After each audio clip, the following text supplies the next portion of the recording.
So the Tetris company just announced a brand new game on today's Nintendo Direct Partner Showcase and Indie World stream. This is their first official console game in a while, so let's take a look at the trailer, or the Partner Showcase.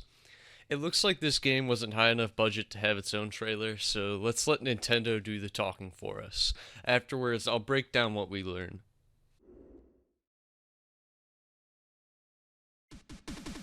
Celebrate the 40th anniversary of Tetris with a compilation of historic games. Experience the 1988 Famicom version of Tetris. Chain combos using explosions in Tetris 2 plus Bombless. Use special moves to win in Tetris Battle Gaiden. And more in this interactive museum, including the games shown here. In addition, enjoy the brand new Tetris Time Warp, where you'll jump between gameplay styles from across the series. You can also watch new documentary clips about the history of Tetris and its key players. Tetris Forever drops onto the Nintendo Switch system this year. The Tetris company has really been running it with these re-releases recently, with the introductions of the past Tetris the Grandmaster emulators, making their way onto the Switch eShop. As a novelty, I think if priced well, this game could be cool. A lot of new fans from the Tetra era could experience the shovelware that the Tetris name was slapped onto in the 90s for the first time. Shouts to Hatris. But what we need to talk about is the Tetris Time Warp mode. This mode appears to be a 4-player versus experience in which you travel throughout the mechanics of various classic and modern Tetris experiences. On paper, this idea is a really good one, but in practice, I think you can tell this concept was rushed. Solid color backgrounds and a cramped user layout only allowing for one next piece to be visible for every mode. Even when Puyo Puyo Tetris was able to fit more previews in the same amount of space, and within the more competitive and enthusiast scene, everyone hates this layout. Everyone hates it, and they still manage to do a better job. Tetrio also has innovated recently with how we can fit more boards in a single layout side by side with the latest Quick Play 2 mode without sacrificing functionality for the primary player.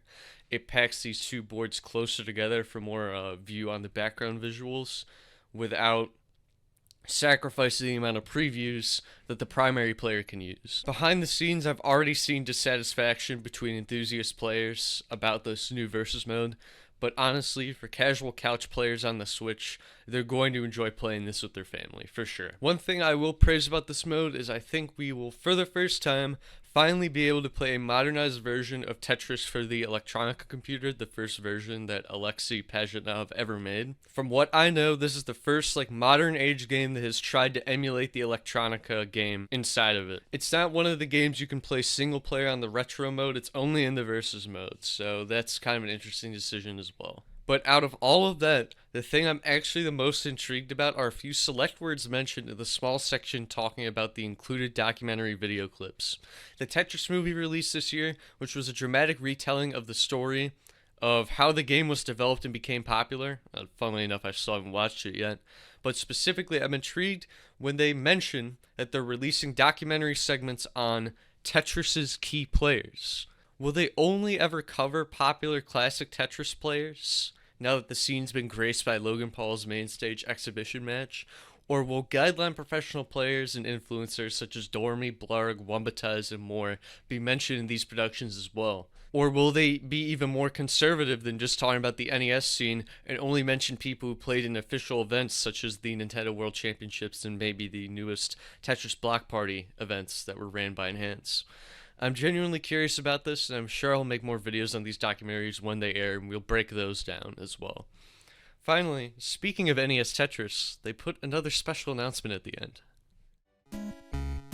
Plus, the NES version of Tetris is coming to Nintendo Switch Online this winter. There's not much to say about this, honestly. I'm glad they're finally making the move to add the 1989 Tetris NES version to Nintendo Switch Online emulation. As it still remains the most popular gateway to competitive Tetris, I'm glad it is officially accessible without emulation requiring a retro console. Tetrio has been rivaling it now in terms of its popularity, and as it becomes even more popular, it will overtake it. I might have to update my video from last year after all on the state of the scene. Anyways, that's all we have to talk about with this new trailer. I'm curious about your guys' thoughts on Tetris Forever. Let me know what you guys think in the YouTube comments down below. And we also have a new Tetrio Quick Play highlight reel dropping this weekend. It's up now on Fourth Wall, where members who support the creation of our reels get access to them early. See you guys soon.